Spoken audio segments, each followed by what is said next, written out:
हे आहे दक्षिण सोलापूर तालुक्यातील वळसंग. इतिहासाची समृद्ध परंपरा आणि उज्ज्वल भविष्याची नवी दिशा. प्रगतशील आणि वेगाने विकसित होणारे गाव वळसंग. कुरनूर धरणाच्या सानिध्यात निसर्गरम्य वातावरणात वसलेले वळसंग सोलापूर पासून फक्त 12 ते 15 मिनिटे, अक्कलकोट पासून फक्त 12 ते 15 मिनिटे आणि रेनगर पासून केवळ 7 ते 8 मिनिटे अंतरावर सोलापूर अक्कलकोट महामार्गावरील उड्डाण पूल आणि वेगवान महामार्गाच्या थेट संपर्कात असलेले वळसंग.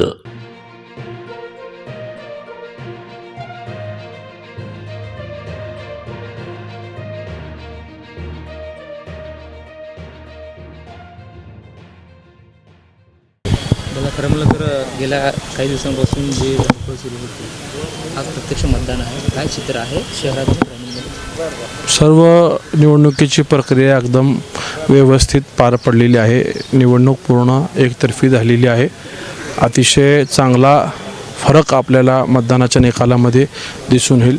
पालकमंत्री जयकुमार गोरे साहेबांनी जी काही व्यूहरचना आखलेली आहे, त्यांचे जे काही निर्देश आहेत त्याचं तंतोतंत पालन पक्षाच्या सगळ्या पदाधिकारी आणि कार्यकर्ते मतदारांनी केलेलं आहे. त्यामुळे निश्चितच एक चांगली निवडणूक आपल्याला निकाल दिसून येईल. महापालिकेतील सर्व भाजपच्या नगरसेवकांना एकत्र आणण्यात आलेलं आहे. काय याच्यामागे रणनीती आहे? व्हीप वगैरे जाहीर करण्यात आले?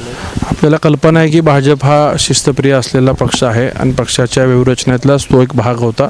पक्षाने आदेश दिलेले होते की सगळ्यांनी एकच ठिकाणी जमून एकत्रित चहापान नाश्ता करून मतदानाला द्यायचं आहे. आणि मी सगळ्या मतदारांचं देखील धन्यवाद देतो की सगळ्यांनी शिस्तीचं पालन करून सगळे एकत्रितून या ठिकाणी मतदान सगळ्यांनी करून घेतलेलं आहे. खरं म्हणलं तर ही निवडणूक बिनविरोध होण्यासाठी जयाभाऊने खूप प्रयत्न केलेले होते, मात्र निवडणूक लागली. कसं बघता, म्हणजे हे निवडणूक एकंदरीत प्रत्येक मतदाराची पक्षांची आकडेवारी बघितलं तर ती बिनविरोध होणेच अपेक्षित होती.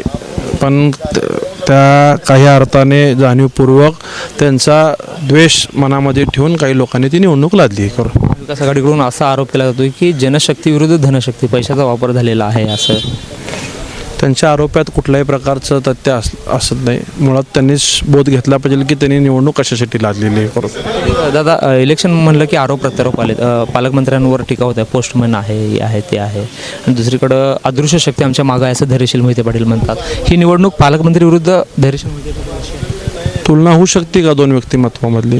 पालकमंत्र्यांची कारकीर्द, त्यांचा राजकीय अनुभव, त्यांना आज असलेली जबाबदारी, त्यांच्या कामाचा धडाका, जिल्ह्याचे लागलेले विषय मार्गी, कोणाची आपण कोणाबरोबर तुलना करतो आहे?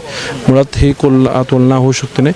कुठंतरी फुगून आपण कुठंतरी मोठं आहोत हे भासवण्याचा काही लोकांचा प्रयत्न असतो. ठीक आहे, राजकारणात ह्या गोष्टी आपण स्वीकारून पुढे द्यायच्या असतात. हे करून कसं असेल 22 तारखेचं? एकतर्फी निवडणूक झालेली दिसेल. निकाल आम्हाला पालकमंत्री साहेबांना जे अपेक्षित आहे त्या तर्फेने एकतर्फी झालेली दिसेल. हे करून महामार्गावरून थेट वळसंगला सोलापूर अक्कलकोट गुलबर्गा महामार्ग, मोहोळ मंद्रुप वळसंग रिंग रूट, मुंबई पुणे हैदराबाद महामार्ग आणि सुरत चेन्नई ग्रीनफील्ड एक्सप्रेस अशा एकापेक्षा जास्त महामार्गाने वेढलेले गाव म्हणजे आपलं वळसंग.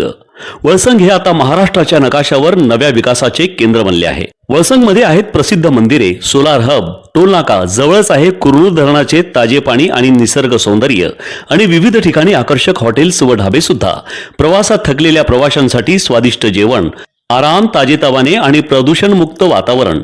वळसंग हे केवळ गाव नाही, एक उत्कृष्ट थांबा आहे, एक संधी आहे, एक भविष्य आहे. वळसंग ऐतिहासिक वारसा, आधुनिक कनेक्टिव्हिटी आणि उद्याच्या विकासाची हमी. सोलापूर जिल्ह्याचा अभिमान आणि महाराष्ट्राचा गौरव. वळसंग.